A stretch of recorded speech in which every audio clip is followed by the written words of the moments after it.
What is up, guys? It's the Sound Alchemist, and once again I am joined by Gershwin. And today we're back at it to answer more questions from you guys in another installment of The Sexy for the Greater. This is a video series where we get really sexy and answer your questions. Make sure to put a question in front of your question because we get to those questions first. Yeah. I have a pimple on the side of my head. I hope that's sexy. This question comes from Thorn Falk. It seems that the Legion of the Damned are the warp counterparts of the Custodes. So ignoring plot armor as best as possible, who would win between the two? Now, I don't actually think that the Legion of the Damned are like the Adeptus Custodes. I was going to say that, yeah. Yeah, because they're very like... The Adeptus Custodes are bodyguards to the Emperor. And they're sexy. Yeah, they are. The Legion of the Damned... The Legion of the Damned are not sexy. They wear skull masks. That's scary. And are on fire. Mm-hmm. Which could be sexy. It could be, yeah. Well, depends on the type of fire, I guess. Mm-hmm. But they're not defending the Emperor at all. Like blue fire or red fire, I mean. Because, you know, red usually attracts more mates, where blue is more like a mellow. But blue's hotter, isn't it? It might be. I'm not sure. I can't remember. So, yeah. Who would win in a fight, though? Custodes, because you gotta still think about it in this way. Even though they're like warriors of the army of the light of the Emperor, which is not confirmed or unconfirmed, it's all theory. These guys appear where they're most needed. They appear at multiple places at once. But at the end of the day, they're still Space Marines. So you mean Legion of the Damned? Right. They're still Space Marines. Like. Oh. Right, I'm saying they're weaker, so they're going to lose against the Custodes, because even though they're like empowered by like the God Emperor or whatever, at the end of the day, they're still Space Marines. They haven't had the training, the equipment, the overall ferocity and tenacity that the Custodes can embody. I agree. The Adeptus Custodes also like fight warp entities and don't have warp powers themselves, and they do just fine. Mm-hmm. So yeah, I'll give it to the Adeptus Custodes as well. Right. Don't get me wrong. They're still an awesome force, pretty powerful, and they're right. But at the same time, it's like minor leagues versus major leagues. There's a barrier that they haven't crossed yet. Yeah, I agree. That also doesn't mean that a couple custodians won't die. They probably will, but more Space Marines would die than Custodes. Yeah, because I mean, Custodes aren't invincible. Like they've died against the WAAAGH, which are possessed Chaos Space Marines. A few of them died fighting against like 100,000 orcs. Mm-hmm. So they're not gods. They're not the strongest thing in the 40K universe. They're just really, really, really good at what they do. Right, yep. But Space Marines are still powerful. Exactly. Those more so. Do you think they're stronger than regular Space Marines? Yeah. Because they have the ability to just like teleport in and out of existence. And who knows if they can die. They can be banished back into the warp, sure. Mm-hmm. I just want more lore, more anything to come out for the Legion of the Damned. Yeah. Because there's no real models for them. Like, if you want to play Legion of the Damned, there's, like, maybe 2 stats for them. Yeah. I thought there was. I thought that you can get, like, a little upgrade kit. Is there? I thought. I'm not sure. I know you could probably, like, kit bash with, like, the new Primarks stuff, because they have, like, that little mask thing going on. Oh, yeah. With the Reavers? Yeah, that's what they are. Yeah. Next question comes from The Outsider. What currency does the Imperium use? Is there any at all? Yes, they use thrones. Mm-hmm. Not actual thrones, but that's what their currency is called. Yeah. Think of, like... Is it actual physical money, or is it all, like... Digital and data slates? Probably digital and data slates. Well, who knows? Because they also have, like, little purity seals that are paper. Right. Losers. Not just paper, but wax. In reality, thrones are just like the evolution of Dogecoin. Nobody's talking about Dogecoin, which means you should buy Dogecoin. And then when everybody's talking about it, that's when you should sell. Next question comes from the big one. What if the Emperor doesn't want to be removed from the Golden Throne because he wants to test if humanity can survive without him? Sink or swim, kids. At first I would say that makes total sense, because that's kind of what the Emperor wanted. He wanted humanity to get to the point where they don't need his leadership, his guidance. However, in like the most recent book, spoiler warning, Godblight, he kind of manifested himself through Gilliman to fight off Mortarion. So if he was really just testing humanity and like the forces of like Space Marines, Imperial Guard, all that kind of thing, why is he still taking like that aspect to it? Why is he empowering the Saints? Why is the Legion of the Damned still a thing? Yeah, and why not like put yourself in a more comfortable space? Right. Like you're deteriorating on the Golden Throne. And that throne looks hard. There's no cushions. None whatsoever. No. You've got wires connected to your back. That's not sexy. Not sexy at all. Unless those wires make you hang. That's still not that sexy. That's not. I mean, unless whips and chains excite you. Yeah. And mechadendrites. Then in that case, go check out a Dark Eldar channel. Mm-hmm. There should be like a lore-specific, like, or faction-specific YouTube channel. Like one of you guys should start it. Like, I only talk about Dark Eldar. What about the regular Eldar? No. No, yeah. You spit on your screen whenever you see that comment. And then film yourself spitting on that screen, because then otherwise, who would know? Right. Next question. This one's by Turt75. Since the Catan are not warp entities themselves and are just some super strong spaceborne pseudo-gods, what would happen if the Necrons released one into the warp? Would they fare well against demons in the warp, or would their powers not work in a different dimension? So this is a very easy question to answer, and that is that they would die. Yeah. The Catan are weak against chaos, 4 times weak if we're talking about Pokemon standards. So, yeah, the Catan were always known to be weak against the powers of chaos. You throw them in the backyard of chaos, and demons are just going to rip and tear them apart. Exactly. I mean, they'll still fight back and whatnot, but they're fighting a losing battle. Yep. Next question comes from Brianna Winterhaven. What would happen to the Battle Sisters then? I'm guessing this is in response to, like, what if there were female Space Marines? What would we do with the Sisters of Battle? Play them? Yeah. Like, there's Space Marines, and we could still play Adeptus Custodes. We could also play Tempestus Scions, Imperial Guard. Right. That's the same thing as saying, well, if there's Space Marines, why play Guardsmen? Right. Because they're cool. Yeah. They're the underdogs.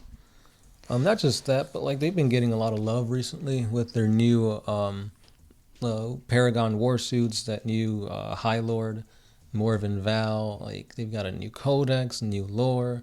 So they've been getting a lot of love, which is cool. Because for the longest time, it's like they were all metal models. Yeah. Next up, I want to see them do that same type of content for the Sisters of Silence. Agreed. Next question comes from Don Krill. Does the Tau wear boots? I see contradicting pictures and read contradicting Reddit posts. No. They got hooves. Hooves. If anything, they have like boots that are considered. What are shoes for horses? Horseshoes. There you go. They've got horseshoes on their hooves. Does that mean that they have Tau boots? No. Are hooves sexy? No. Because they remind you of like stepping in shit.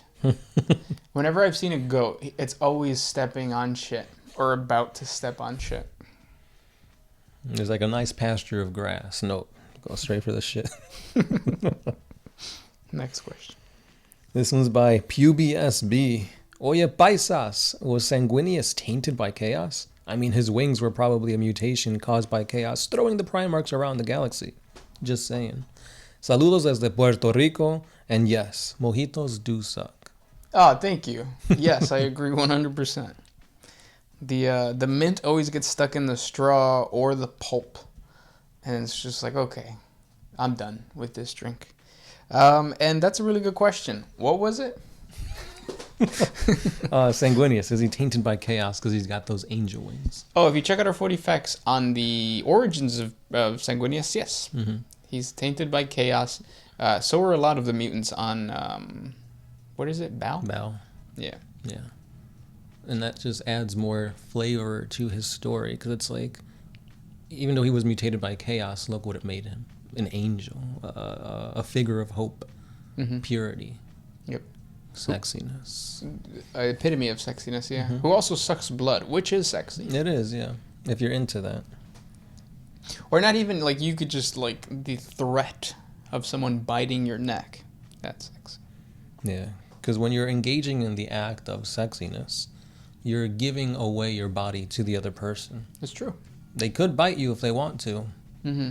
And I think that's also a turn on, the unknown of will they, won't they. As long as it's on your neck. If it's anywhere else, it's kind of weird. I'm going to bite your shoulder. I'm going to bite your teeth. Ugh. Not if I bite yours first. Next, it's like a thumb war with your teeth. Next question comes from Karsten Nielsen. Are there any 40K novels that you think deserve more love? Well, okay. No, I think they all deserve the same amount of love. Each one is created equal. I don't know. I feel like when it comes to the novels, I almost want to see that in like animation form. So I guess turn all the novels into an animation. Like to have seasons and movies of like the Horus Heresy from start to finish would be badass. Yeah. I haven't read too many novels either. I think they're a little drawn out. My favorite one is definitely Eisenhorn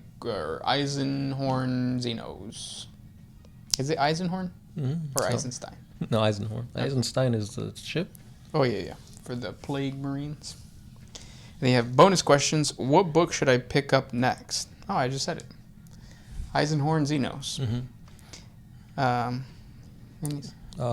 Any suggestions for a book to pick up? Yeah. Anything from John Green. He writes really wholesome books. Fault in Our Stars. Yeah. And he goes on to say, I'm into 40K mostly for the lore. I like your quick analysis of these strange questions. Stay awesome. Reading the complete Raffin Omnibus right now. Been through the omnibuses of Space Wolves, Gaunt, Kane, the Inquisitors, Forges of Mars, and Force. Damn, you've read a lot. Beast Arises, Ultramarines, Hanzu, Leviathan. Slow down, dude. Yeah, man. Thanks for the kind words, and I hope you enjoy Xenos. Yeah, I think it's sexy when men read a lot of books. Yeah, sometimes. It depends on the book. But then they have to wear glasses. Yeah, that's true. And wearing glasses is not sexy. Not in the movies, at least. But once you take those glasses off and slick back your hair, whoo! I thought it was she. Oh, yeah. That's TikTok speaking. Yeah. Speaking of TikTok, Zappy Creed asks, everyone always talks about what would happen if the Emperor came back, but what would happen if Malcador came back? That's a good point because of the fact that Malcador was like a bureaucratic mastermind. Mm-hmm. He really knew how to organize humanity to make humanity better. Right. So if he came back, I feel like a threat level, it would be a higher threat level than Gilliman coming back. Because I feel like for the High Lords of Terra, who ruled the Imperium. Because right now I feel like the High Lords of Terra are like, okay, we're comfortable in our position, we're fighting for power and stuff like that. But here comes Malcador, who's going to take our power. Mm-hmm. Whereas Gilliman is like, he shows up and everybody's like, okay, just go tell him to fight. Right. And he does. Yeah, throw something to keep him busy. Yeah. But with Malcador, the things that keep him busy is the bureaucracy of it all. Yeah. So if he came back, I think that humanity would go through another age of truth. The Imperial Creed would be in trouble. Mm-hmm. The Ecclesiarchy would, collapse. I don't know if it would be a civil war because, like we said, Malcador, the hero, is well respected. Mm-hmm. What do you think his new nickname would be? Because he went from Malcador the Sigillite to Malcador the hero to Malcador the sexy. Exactly. Malcador the sexy. Just comes back all ripped. He's like, I don't need these robes anymore. Yeah. Look at me for what I am. Sexy. Mm-hmm. Next question comes from Seymour Fields. If you like old fashions without the sugar, have you ever tried a Manhattan? Yeah, I don't like vermouth. If you guys are ever in Chicago or if you live in the Chicagoland area, you guys should try this really cool speakeasy in the north. I think it's in River North. It's called Untitled. It has the best Manhattans. The vibe is really cool too because they have burlesque shows. Ooh. A little weird. Not sexy? Like it's sexy but not. Like, it was... I understand why it was sexy for the people back in the day, but nowadays when you have, like, Pornhub, OnlyFans... I can just imagine you're watching the burlesque show, but you're on Pornhub at the same time. I did. It happened. Yeah. Everybody runs up there, starts looking, and then I just... Bridget B. Like, can you guys do this? You two help her. Next. Somebody bring the washing machine. Okay. Are there any stepbrothers in the audience? Oh, man. Next question.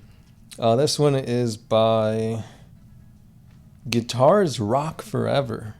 What would happen, or what would humanity advance in technology, or how would humanity advance in technology if the Horus Heresy never happened? The Imperial Truth was very, like, pro-innovation, so I think the quest for knowledge that the Adeptus Mechanicus have been on would be better. Yeah, I think they would have found a lot more STCs, and technology would be more akin to, like, the Tau Empire. And, I think that there would be no Grim Darkness either. I think, if anything, it would be a classic sci-fi, the Imperium or humanity versus... Tau would be gone. Orcs would probably be pretty low. Eldar would probably be almost dead. But it would be like humanity versus the Tyranids, or humanity versus the Necrons. Mm-hmm. Robots. Right. So, like, any sci-fi stuff, really. Yeah. Which doesn't really give it that flavor. Mm-mm. It's like Star Wars with, like, the Stormtroopers versus the droids. That's what Necrons versus Space Marines are. Pretty much, yeah. In that world. Or universe, galaxy, whatever you want to call it. This one's by Nico Tuggus. Outside of Magnus, which of the current traitor Primarks would have had the largest impact on the Horus Heresy and the Imperium if they didn't turn traitor? Oh, Horus. Yeah. Outside of Horus and Magnus, let's say.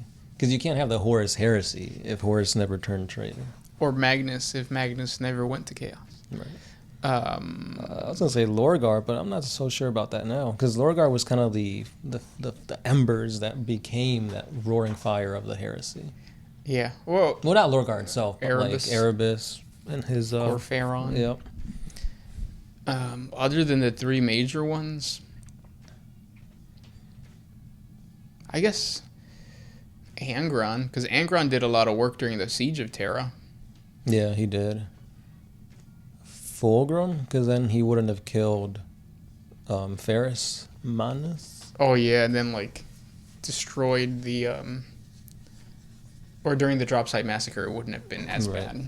Because then there wouldn't be another legion turning on him. Yeah. But then again, also Perturabo, because he would be in a similar situation, not killing another Primarch, but not being there to destroy people during the massacre. Yeah. Yeah. And then later on during the Siege of Terra, he wouldn't have helped them. Mm-hmm. So, I don't know. Yeah, Corvus Corax, I'm like, What does he do? Nothing. Right. He could have done a lot. Dude can see into the future. Next question comes from Caboose NZ69. Do you own or have seen the old metal build Thunderhawks? I've seen it, yes. I've never gotten my hands on it. Also, would Zoids fit into 40K, and if they did, which race would they be the ones to use them?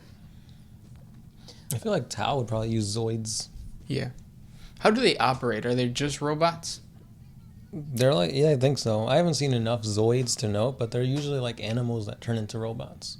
Oh, damn. I was like thinking robotic animals that turn into robots. Oh, okay. Yeah. So think of like the Power Ranger Zords. That's kind of what it is. Oh, okay. Yeah. That'd be cool. What is their... Why are they sentient? Is it just like AI? I don't know. Then yeah, Tau. Yeah.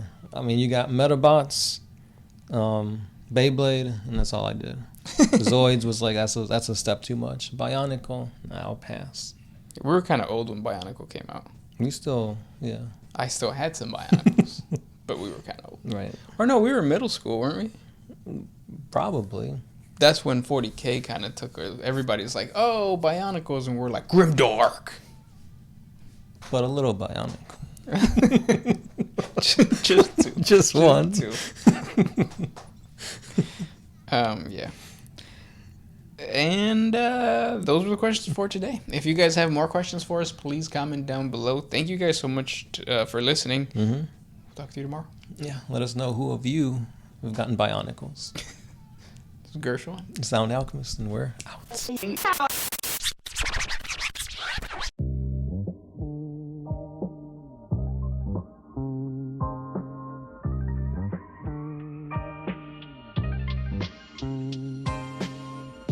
Always used to put my freedom first, and then